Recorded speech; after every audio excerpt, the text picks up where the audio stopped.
Hello, everyone, and welcome to another episode of the Idea to Value podcast. I'm your host, Nick Skillicorn, and I'm thrilled to have with me today Cliff Goldmacher. He is a Grammy-recognized #1 hit songwriter, and also someone who's found a way to take the creative elements of songwriting and help people translate that into how to successfully lead innovative teams. Cliff, it's wonderful having you here today.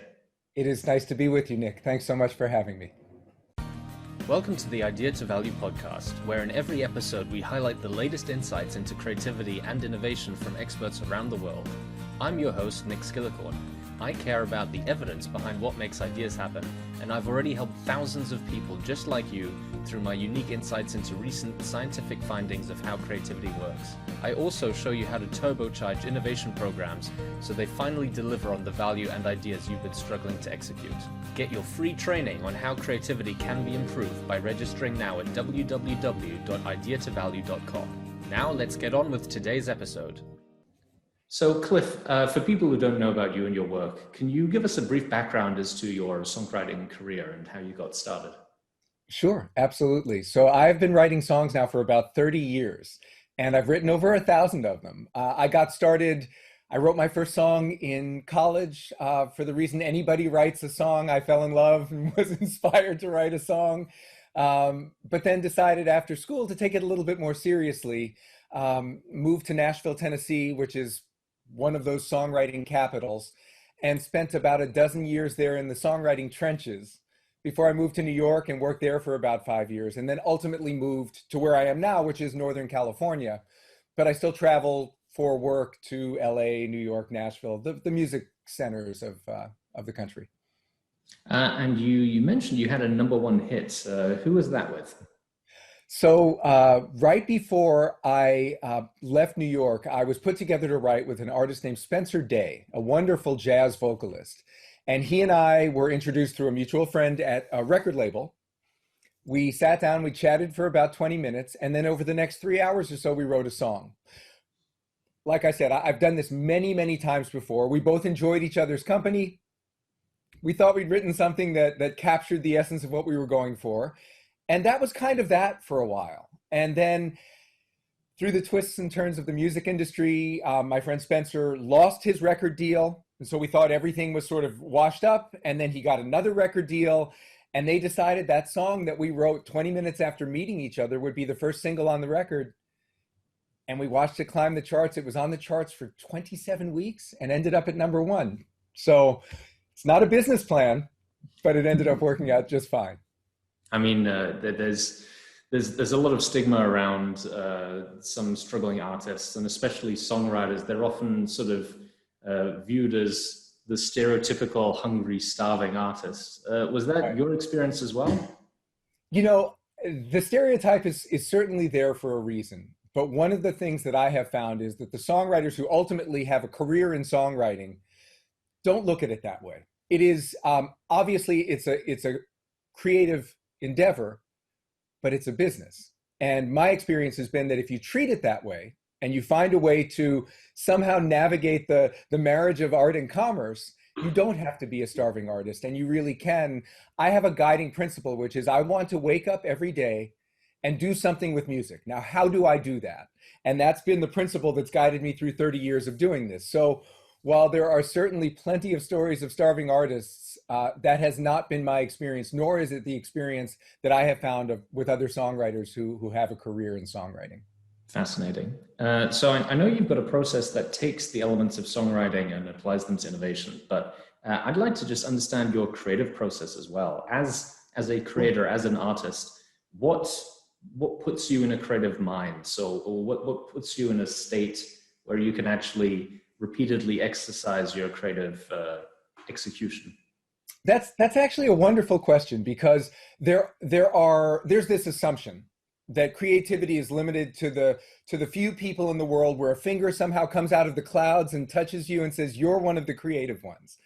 And what I've found is, while there is always a seed of inspiration, and some of that is still mystical to me, a lot of my creative process is about routine. I get up every morning after reading a book called The Artist's Way by Julia Cameron many years ago. I've been getting up in the morning now since 1997 and writing in a leather-bound journal with a fountain pen every day. no matter whether I end up feeling inspired later in the day or not, I am reminding myself every morning that I'm creative, that I'm a writer. And it's those sorts of things that are really the bulk of my creative process. Then, over the years, I've developed a very specialized skill set, which is because I've written songs for so long and understand the craft of songwriting, I'm often paired with artists who are writing songs for their projects. Now, they may be wonderful performers, great singers, and even sometimes accomplished songwriters, but songwriting is not their primary occupation. So when it comes time to write songs for an album, they need someone like me to sit with them in a room, help them focus, and articulate what it is they're feeling. So my particular skill set is exactly that. I have to be very comfortable with the idea of sitting in a room with someone, more often than not, someone whom I've never met, chatting for a few minutes, and then writing a song with them over the course of about 3 or 4 hours, because the reality is that's all we get. And then they're on to the next thing. So if I can't deliver for them in that period of time, the chance is gone.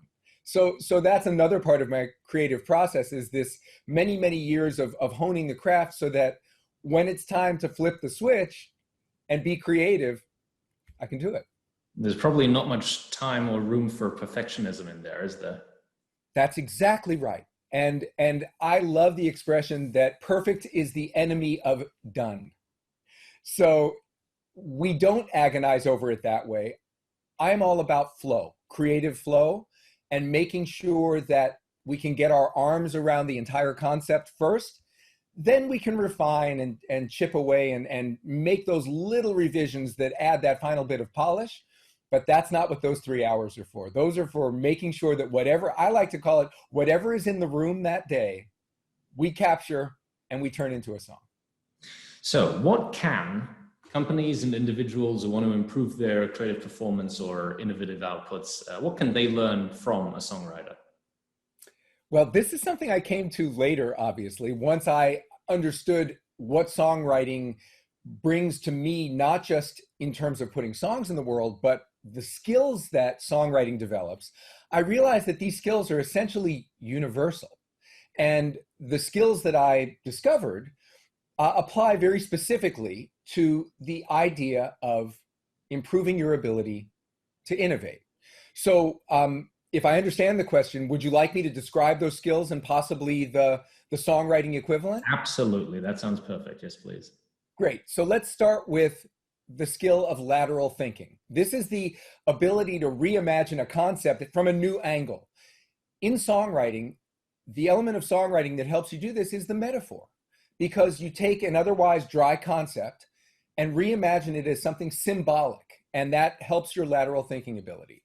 Second, creativity in general. And in songwriting, learning to write verses, where all of the storytelling in songwriting happens, really develops your ability to create, from whole cloth sometimes, stories. Third, communication. So to be able to refine and distill any message is all about the chorus of a song. I like to indelicately say that the chorus of a song is where you tie the message of your song to the end of a bat and beat people to death with it. So if you can do that effectively, you will learn how to communicate well. Fourth is empathy. Songwriters are ultimately observers. And if you are able to observe, you're able to understand the needs and the issues of your clients, your customers. So the ability to have empathy in the process of innovation is critical. Fifth is collaboration. And here, this is all about how you leverage the skills of individuals inside of a team so that you work well together. And in songwriting, this is something I learned over the years and years of co-writing, was how to collaborate well with others so that in the end, your song is better than either one of you could have written on your own. Sixth is risk-taking. Innovation is all about being willing to step out of your comfort zone and do something different, even if what you currently have is working. And in songwriting, it is that ability to make yourself vulnerable that improves your ability and willingness to take risks. And then finally, the diffusion of ideas. I like to say that an innovation that doesn't reach a wider audience doesn't really exist. And in the same way, a song that hasn't been performed doesn't really reach a wider audience either. So your ability to perform your song mirrors very closely the ability to diffuse your innovation to a broader audience. And these are summarized in a book that you have recently come out with, hasn't it? That's exactly right. My book, The Reason for the Rhymes, is all about the ways that these innovation skills match up with songwriting.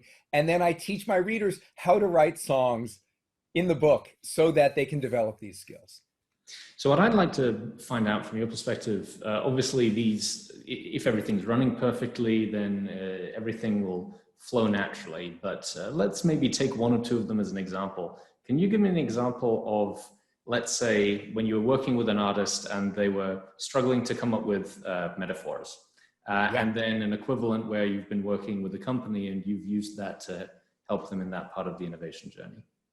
So invariably, when you sit down to write a song from basically nothing, from thin air, finding a metaphor or finding even a concept takes a little bit of willingness to open yourself up to just trusting whatever is happening at the moment. And that's not always easy, especially for artists who are, rightfully so, concerned about the image that they will portray to their audience.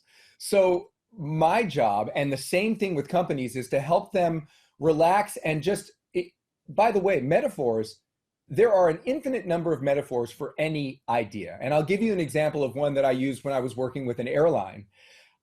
They had the relatively unromantic task of finding a way to coordinate disparate teams.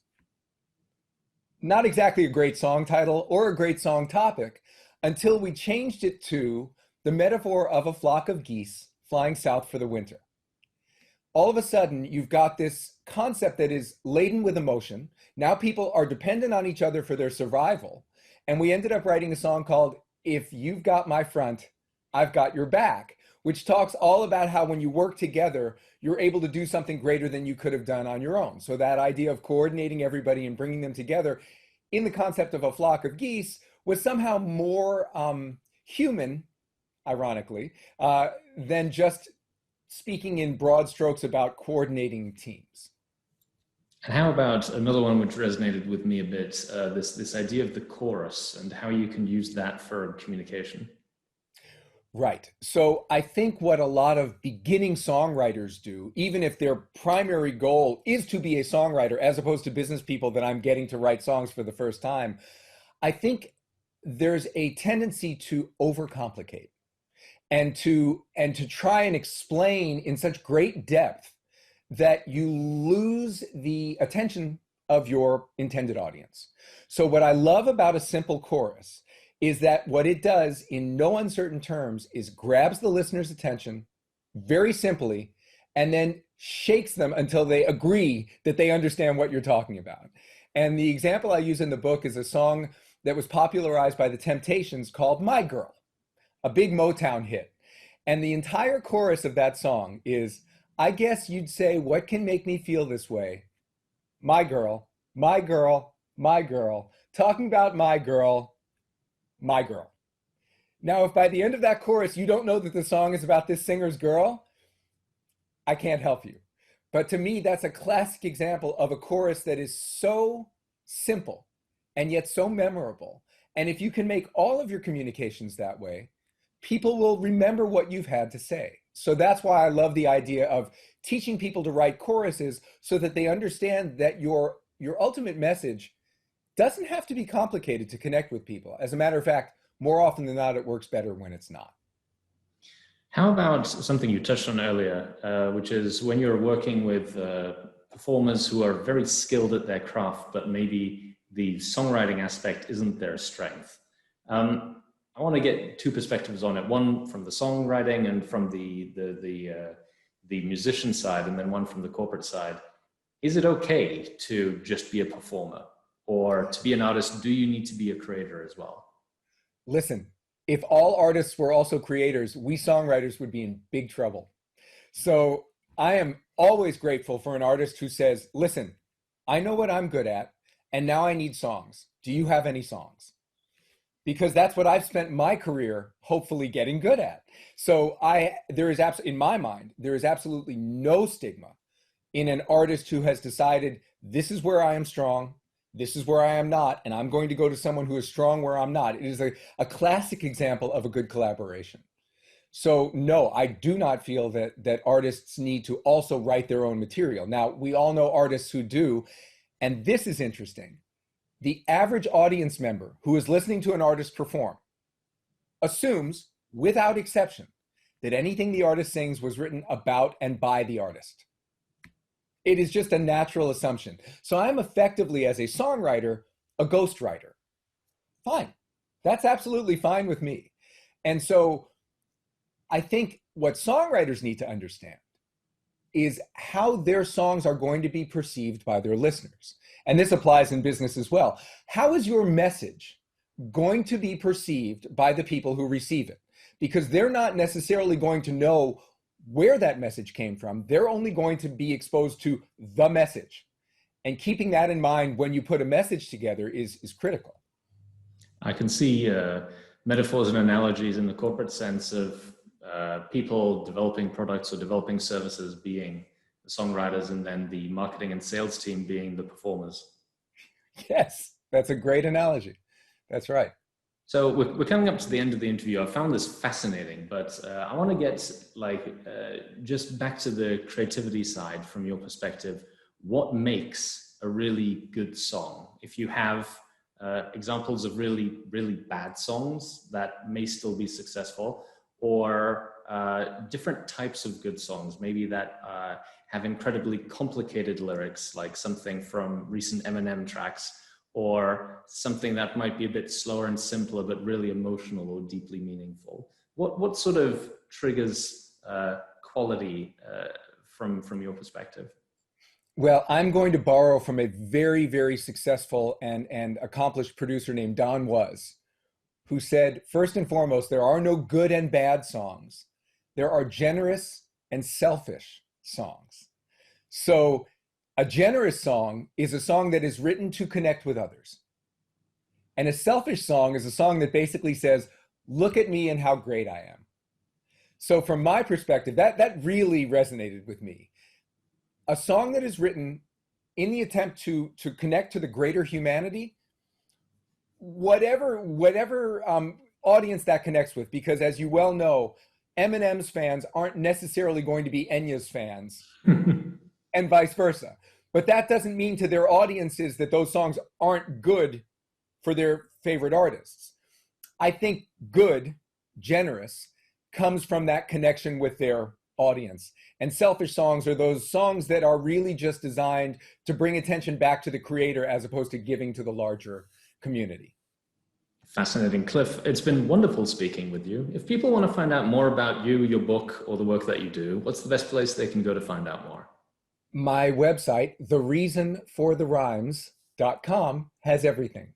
And that's probably the simplest and best way to do it. And Nick, thank you. This was really a treat. It's been wonderful having you here as well, and I look forward to speaking again with you soon. Likewise. Thank you so much for listening.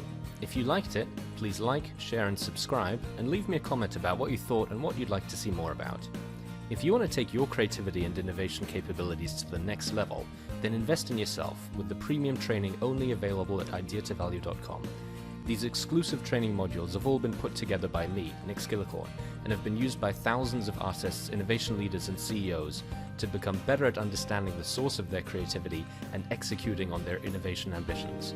And there is no risk to you, as they're backed by our money-back guarantee. Now, don't forget to go out there and make your ideas a reality. See you again soon.